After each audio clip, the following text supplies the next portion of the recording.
చేపల కర్రీ తయారు చేయడానికి కావాల్సిన పదార్థాలు 2 కేజెస్ చేపలు అండ్ కరివేపాకు, కట్ చేసి పెట్టుకున్న 2 tomatoes, 2 big size onions and 5 to 6 పచ్చిమిర్చి అండ్ మసాలాలు వచ్చి జీలకర్ర, మెంతుల పిండి, ఇంకా ధనియాల పొడి, లవంగాలు, చెక్క, యాలకులు, ఇవి పొడి మసాలాలు. తాలింపుకి నేను గరం మసాలా వాడట్లేదు కాబట్టి పొడి మసాలాలు వేస్తున్నాను ఇక్కడ.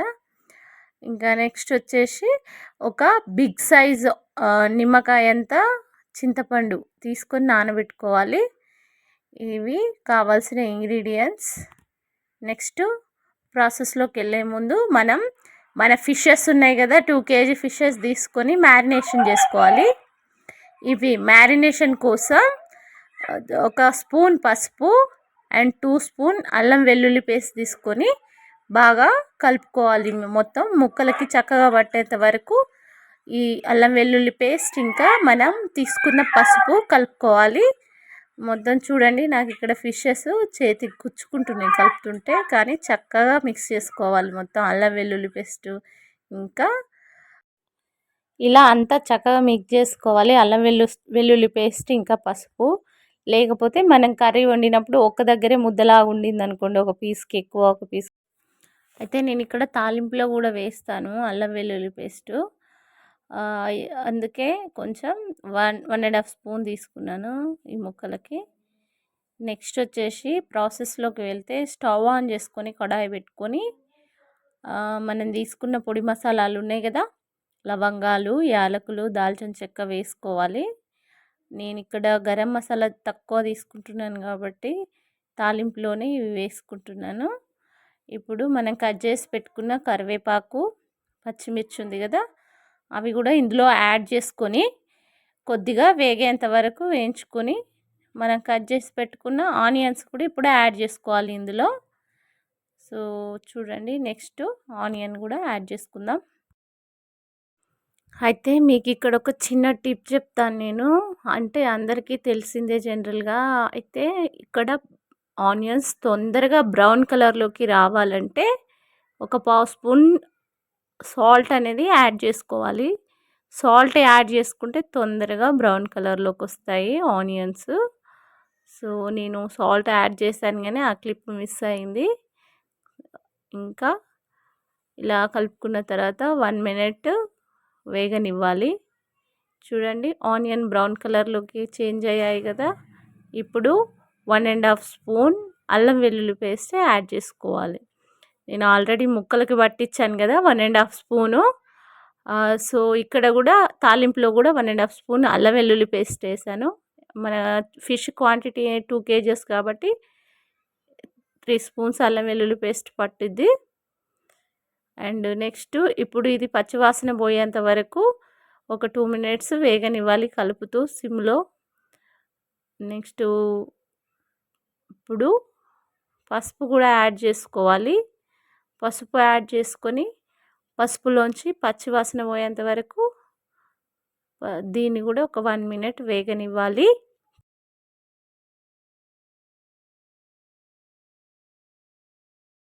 చూడండి, ఇక్కడ అల్లం వెల్లుల్లి పేస్ట్ ఇంకా పసుపు కొద్దిగా మగ్గాయి కదా.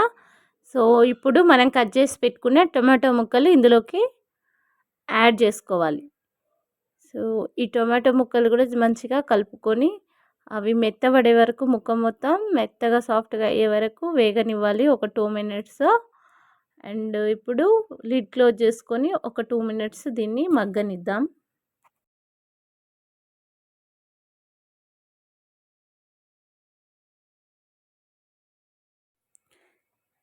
ఇక్కడ చూడండి, టమాటో మగ్గింది, సాఫ్ట్గా అయిపోయింది మొత్తం.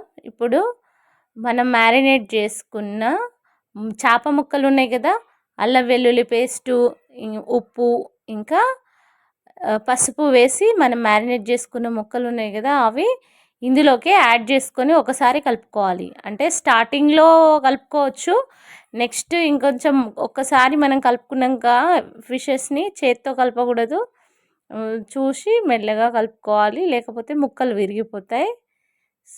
సో ఇలా 1 by 1 మొత్తం యాడ్ చేసుకొని ఒకసారి కలుపుకోవాలి ఫిష్ ముక్కల్ని.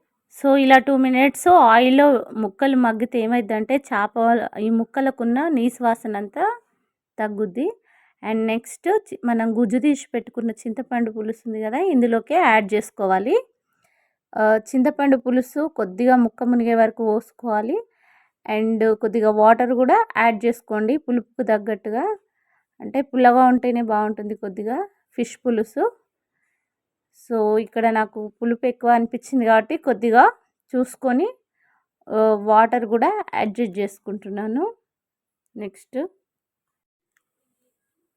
మరీ వాటర్గా ఉంటే కూడా కర్రీ బాగుండదు కాబట్టి కొద్దిగా గుజ్జుగానే ఉండాలి. చేపల పులుసుకి గ్రేవీ ఎక్కువ పెట్టకూడదు, ముక్కలు మునిగే వరకే పెట్టుకోండి.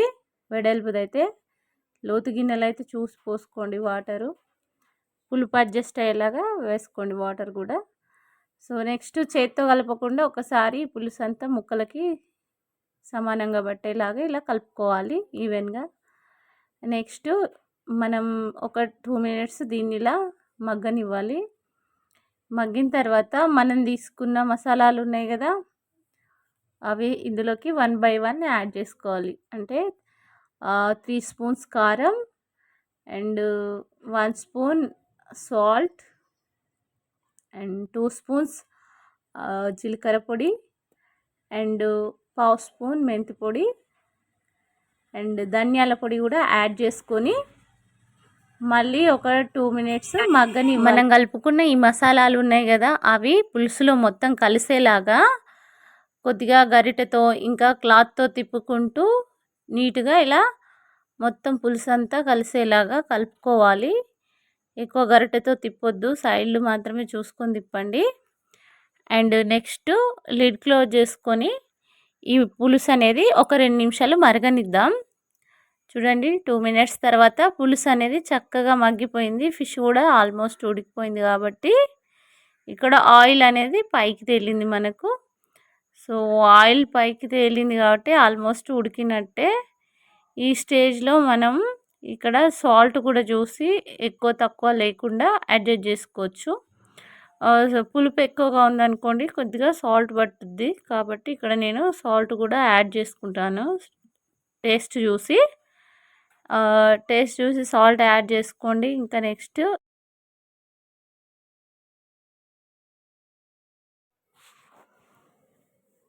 ఇంకా నెక్స్ట్ వచ్చేసి మనం ఫైనల్గా గార్నిష్ కోసం కొత్తిమీర కానీ పుదీనా కానీ ఉంటే ఇక్కడ యాడ్ చేసుకొని ఇంకా జీలకర్ర మెంతి పిండి ఉంటుంది కదా, ఫైనల్గా ఒక 1/2 స్పూన్ ఫైనల్గా ఇలా చల్లుకోవాలి పైనంగా. సో ఇలా చల్లేసుకుంటే ఫైనల్గా మన టేస్టీ అండ్ సూపర్ క్విక్, అంటే తొందరగా అయిపోతుంది చేపల పులుసు ఈ స్టైల్లో చేస్తే. అండ్ స్మెల్ కూడా రాకుండా చాలా బాగుంటుంది కర్రీ అనేది టేస్టీగా. ఖచ్చితంగా ఒకసారి ఇలా ట్రై చేసి చూడండి ఫ్రెండ్స్. ఇది నా స్టైల్లో చేపల పులుసు రెడీ అయిపోయింది.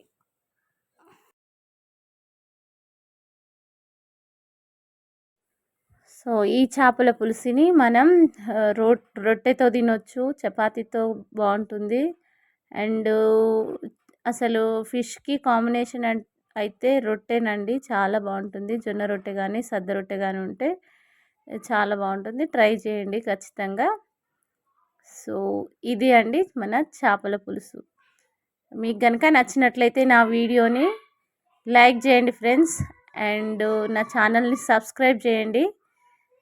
So bye.